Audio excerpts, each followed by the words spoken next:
Good morning, everybody. Firstly, I would like to thank Macmillan for inviting me here today to share my story with you. From a personal perspective, this is quite an emotional time for me, as it is now 7 years ago that I was diagnosed with an incurable blood cancer. Writing this presentation has allowed me to reflect on the incredible things that have happened to me in that time. And there is a beautiful irony too. Before nature enrolled me into the world of cancer, I was a business consultant helping people work in a more efficient way. Being a very driven and independent person led me to be self-employed, and I was very happy travelling the world with my work and enjoying all the rewards that came with it. However, I knew it couldn't last, this is life really, and had plans to retire at 55. But at the age of 51, I was told that I may not live beyond another 6 months. My body was covered in tumours, which had got to stage 4, and those of you that may know, there isn't any stage 5. There was no treatment choice. I faced aggressive chemotherapy for 3 months, then a stem cell transplant to try and keep the cancer at bay. I was very lucky. The chemo was successful, and a stem cell match was found for me from the Anthony Nolan charity. I spent 6 weeks in isolation whilst the transplant was done and faced another 6 months to get back on my feet. Unfortunately, the treatment and the disease has taken a lot from me, and it became obvious that I was never going to be able to work again regularly, as I am continually in and out of hospital with various complications. Around me, I see people dying and being psychologically broken by what is happening to them or their loved ones. And I decided that with whatever time I have, I wanted to do something to improve the lives of people affected by cancer. Firstly, I started my own charity to raise funds for the hospital that look after me. I worked with the nursing team to buy new equipment for the ward. That was really good, but I wanted to help people on a larger scale, and I didn't know how. So I went to Macmillan to ask them, and that was another life-changing experience for me.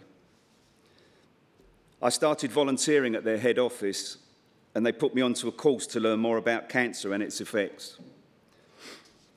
After a year, I had some in-depth knowledge about the issues and decided to volunteer in local cancer centres to gain practical experience. Alongside this, my work at Macmillan expanded, and I was then given the role of volunteer coordinator, which meant that I could help people like me, which I really thoroughly enjoyed. My volunteering worked well for me, except financially, of course, but it meant I could do what I could do when I was able to do it. My confidence in this new environment soon blossomed, and I was invited to do talks to both patients and healthcare professionals. I was also able to look at my new world through business eyes. I could see the many problems, so I thought I would personally try and change things using more up-to-date methods. My opinion was that the holistic care of patients had not kept pace with progress, and once you leave the relative safety net of the hospital, that is when the start of your problems are. Excuse me. It was then that things started to accelerate. When doing my talks, I was kept busy at the end by people who wanted to learn more and share their story with me. They knew that I had a total empathy with them, but physically I was struggling to keep up with the demand. There were just so many people that wanted to talk to someone. Then I won some awards for my work. I was invited to Downing Street and selected through Macmillan to appear in a programme on national television. People kept asking me about my story, so I decided to start a blog about it. Having never written anything since I was at school and never even been onto social media, this presented a massive challenge for me.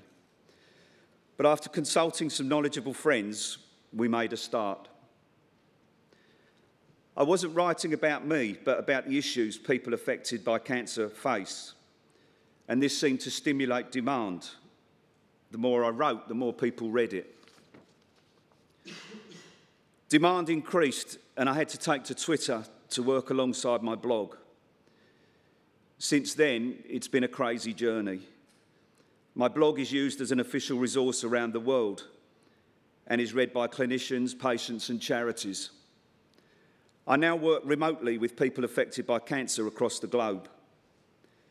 Most UK cancer charities share my work, and last year I was invited as the only patient to address an international conference of stem cell transplant professionals about how I use social media to engage with patients. My real pleasure, though, is working directly with patients and health professionals, which I am able to do frequently. I supplement this work with regular conference engagements talking about aspects of cancer care. I believe very much in collaborative working, and what I was seeing was many people working very hard, but actually not in a joined-up way. In a similar way, we have the same thing with patients. Many individuals around the world feeling like they are the only one who feels the way they do. They aren't. Many people feel like that, but actually don't want to talk about it. There are so many common issues around psychological and emotional well-being, and there are too many people suffering in silence. The feeling of isolation can be one of the biggest issues that people face. Even if you are surrounded by friends and family, it is only you going through the pain. Something that very few people can understand. But we are now living in the world of social media, and if used correctly, this can be a fantastic tool to help like-minded people connect. Through writing about these issues, I try to encourage people to think differently about things. I'm also aware that my work is read by professionals who may understand more by reading some very personal thoughts. Even my own medical team read my work. I now engage with most of the UK cancer charities, which helps me in my work with patients. I suppose I'm like an information conduit. I'm still having regular treatment, so I'm seeing exactly what services are being delivered to patients and what is not working well for them. Being truly independent gives me great influence, as my only agenda is to improve things for people affected by cancer. Coming right up to date, my blog has been shortlisted for Health Blog of the Year at the UK Blog Awards, and I was asked by Maurice Archie to join his team as a blogging ambassador for the Medical Innovation Bill. In both cases, it was felt that my work was innovative. The hospitals where I am treated have also invited me to present to their professionals to help them understand the patient perspective in long-term care. When people say that receiving a cancer diagnosis is life-changing, as you can see from my own example, they're not exaggerating. But within my story, Macmillan had and continues to have a massive part to play. If it wasn't for their initial support, none of this would have been possible. We both continue to enjoy a great working partnership, and I am able to use my knowledge and experience to help Macmillan help more people like me. I think they call this a win-win. Thank you very much for listening. Thank you.